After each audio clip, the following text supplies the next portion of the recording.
Greetings, this video will be useful mostly for newer players. There is super cheap version of this build and more expensive build. Cheap version requires no special items, not even 5 link. It is basically use whatever you find and don't worry about trading. Cheap version should get you to level 65 without any problems. And if you like playing this build, then there is more expensive version of this build. You will need around 40 hairs saved up for this version. So before I move on, let me explain something. I am an old Path of Exile player, but I was always the most interested in making new builds, testing new builds, seeing how they feel, instead of beating the hardest boss in the game. And this build was really pleasant to play right from the start. Now, let's talk about build and why this class and why this skill. So, Breach League requires you to be mobile, and Cyclone does that. You can move and kill at the same time. On top of that, Raider class focuses on mobility. Also, Raider class makes it very easy to gain frenzied charges, which increases your overall damage per second. You will be using thrusting weapons, which have one of the longest weapon range in the game. Shield for more defensive stats, decent amount of evasion and decent amount of life. You shouldn't be having problems with mana, and the expensive version will not be using mana at all. Damage will be okay, not the best, but good enough. At least good enough to roll through enemies without stopping. Also, because of frenzy and power charges, your DPS will be dynamic. Now, I personally don't like trading and I like using whatever I find. So let's talk about cheap version first. Maybe I'll show my items first and then we'll talk about passive skill tree. A weapon that I found and used was this Javeled Foil. And it's really not the best. I only crafted critical strike chance using mastery. Early in the game you don't need critical strike chance. Only focus on physical damage. And once you get critical strike chance from passive skill tree, then you can start focusing on getting more critical strike chance and critical multiplier.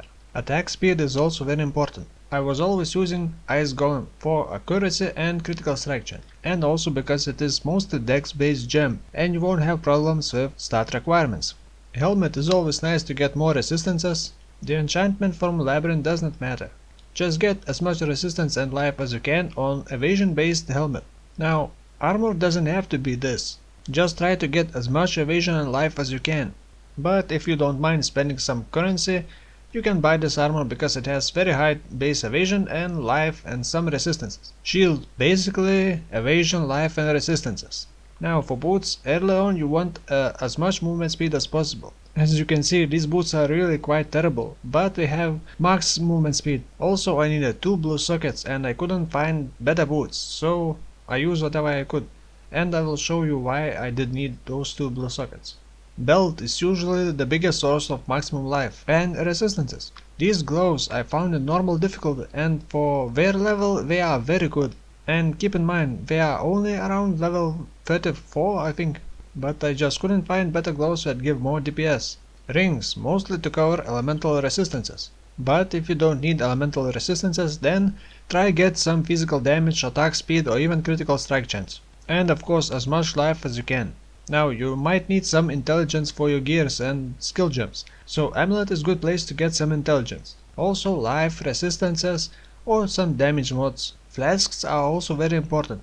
Quartz flask, because of dodge chance, and dodge and evasion is not the same. And this will allow you to dodge spell damage as well, while evasion is just for attacks. Everyone uses Quicksilver, because gotta go fast. Then you must have at least one instant recovery flask. There will be times when you roll through enemies taking no damage and then boom, suddenly you take a lot of damage. So always have your finger ready to use this flask. I always carry a flask with remove freeze and remove bleeding. Now skill tree, let's talk first about ascendancy points. First I got rapid assault, because it gives damage and on kill it gives a 3-second duration buff, which increases your attack and movement speed. On cruel difficulty I took Way of the Poacher.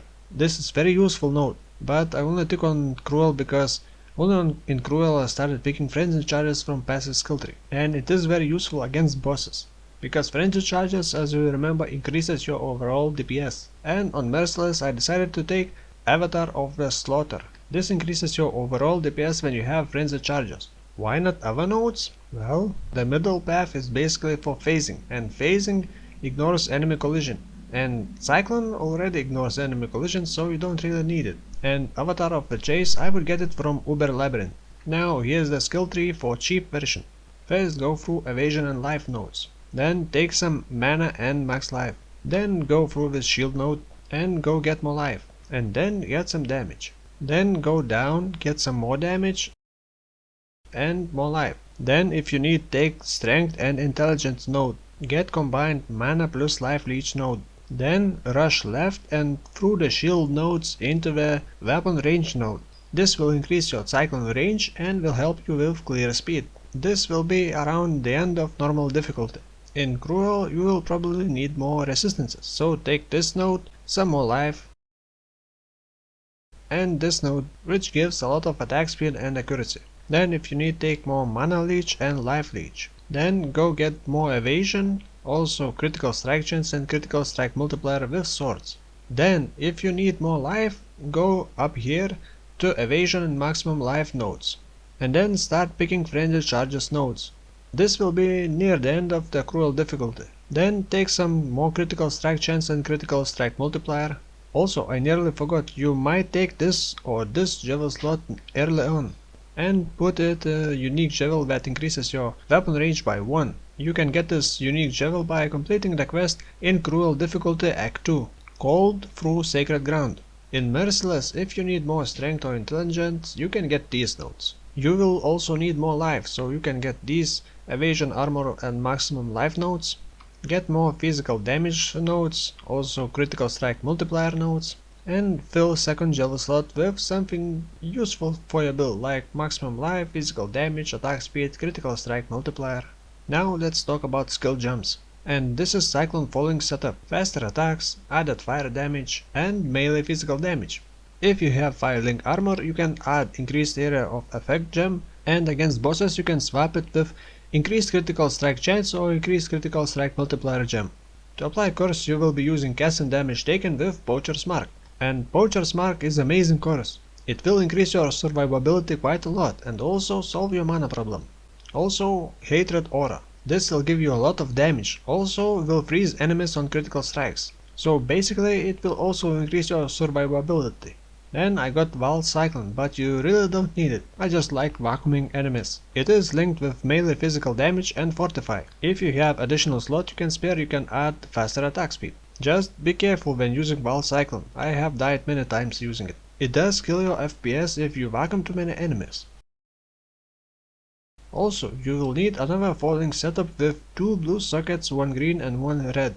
I have it on boots and the links are cast and damage taken, blade vortex, increased critical strikes and power charge on critical strikes. And this is a little bit something to increase your critical strike chance even more. And the way it works, when you take damage, you automatically cast blade vortex, and this blade vortex with increased critical strike chance generate you power charges. And power charges give you a little bit more critical strike chance. But you do not need this setup early on. I also have Decoy Totem, which is a must. Also Leap Slam to be able to jump over ledges or traps. And this is the end of Chi build. You will be able to do some lower tier maps, but you will feel weak in higher tier maps. And I used this build to around level 75 or something. But I like this build, so I invested some currency, bought a bunch of items and made some adjustments. So let's talk about more expensive version of this build.